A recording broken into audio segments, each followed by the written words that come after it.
विपक्ष ने लगातार चौथे दिन जो है वो वॉकआउट किया है और सत्ता पक्ष से भाजपा के विधायक युवा विधायक हैं विशाल नहरिया, इनसे बातचीत करेंगे। विशाल जी, चौथा दिन विपक्ष ने वॉकआउट कर दिया और आज ये कहा गया कि प्रदेश सरकार जो है प्रदेश की जो प्रॉपर्टी है उसको बेच रही है, क्या कहेंगे? 7 सालों में विपक्ष ने देश को बेच मारा, प्रदेश को बेच मारा। तब तो इन लोगों को याद नहीं है।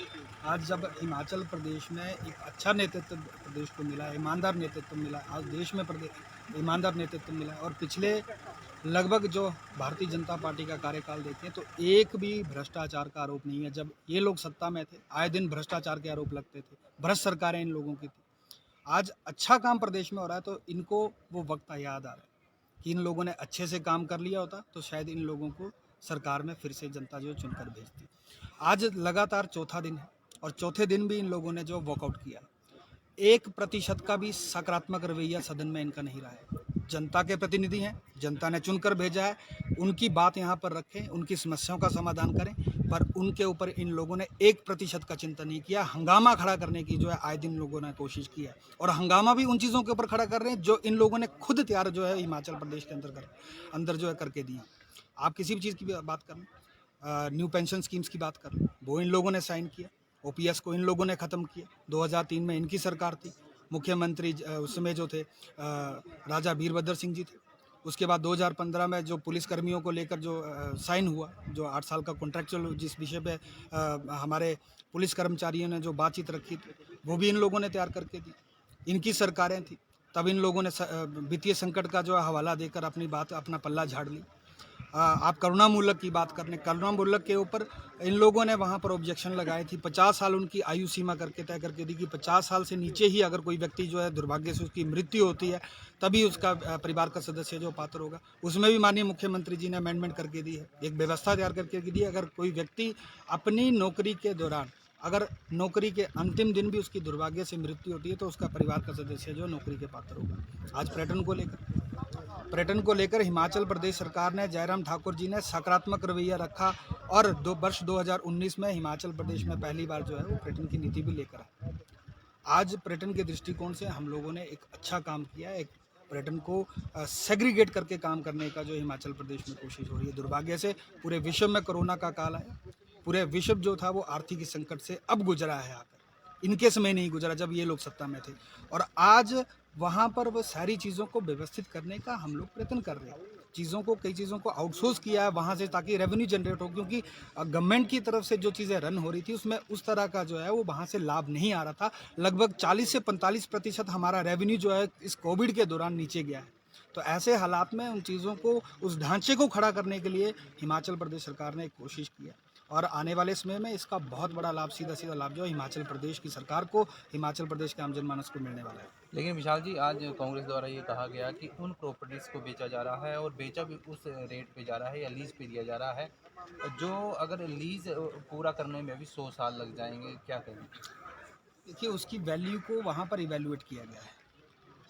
जिस तरह से कोविड के दौरान हिमाचल प्रदेश में पर्यटन का स्तर घटा है या नीचे आया है, उस सारी चीज़ को एग्जामिन करते हुए वहाँ से उस चीज़ को प्रॉपर चैनलाइज करने के लिए ये तरीका जो था अपनाया गया था। इसमें वहाँ पर मैं आपको बता रहा हूँ कि जैसे जैसे वहाँ पर पर्यटन बढ़ेगा, वहाँ पर जो है हमारा रेवेन्यू जनरेट होगा, तो वैसे वैसे टाइम टू टाइम उस सारी चीज़ों को जो है हम लोग फिर से उठाएंगे, उस प्रॉपर्टी की वैल्यू को भी उठाएंगे।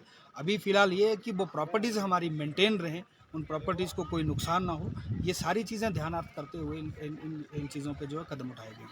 आज 2 सवाल लगे थे आपके, कौन-कौन से सवाल थे और क्या जवाब दिए? अभी आज सदन में 2 सवाल लगे थे। बिल्कुल जी, एक तो सवाल ये लगा था कि जो हमारा खाद्य पूर्ति विभाग है और उसके निगम के तहत जितने हमारे सरकारी डिपो चलते हैं, उन डिपोओं को बंद करने के ऊपर सरकार क्या विचार कर रही है। तो उस विषय में ये आया कि कुछ दुकानें हिमाचल प्रदेश की ऐसी हैं जो उचित मूल्य की दुकानें हैं, सरकारी माध्यम से चलती हैं, कॉरपोरेशन के माध्यम से।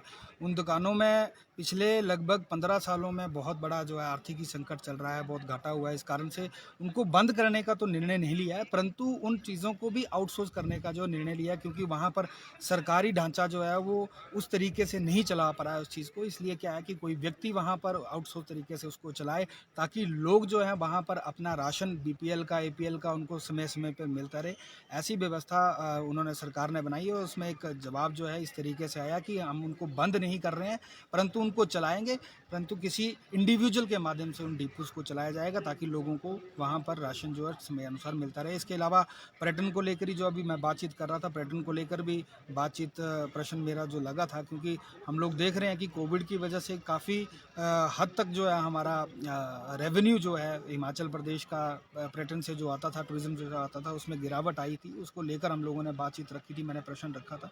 उसमें भी ये विषय सारे ध्यान में आए हैं, और बहुत बड़ी बात ये है कि एशियन डेवलपमेंट बैंक के माध्यम से लगभग 2095 करोड़ रुपए का जो एक प्रस्ताव केंद्रीय सरकार को जो हिमाचल प्रदेश की तरफ से भेजा गया है, और उसमें भी हम लोगों को एक उम्मीद है कि आने वाला जो वित्तीय वर्ष है उसमें हम लोगों को केंद्र सरकार से मदद मिलेगी, और बहुत बड़ा हम लोग टूरिज़्म जो है हिमाचल प्रदेश में जो है यहाँ पर खड़ा करने वाले हैं, ताकि उसमें टूरिज़्म के कई संसाधन भी बढ़ेंगे। इसके साथ साथ जो हमारा युवा बेरोजगार है उसको रोजगार के साधन मिलेंगे, और जो स्वरोजगार के ऊपर निर्धारित लोग हैं वह भी अपना व्यवसाय जो है वो ज़्यादा बढ़ा सकेंगे।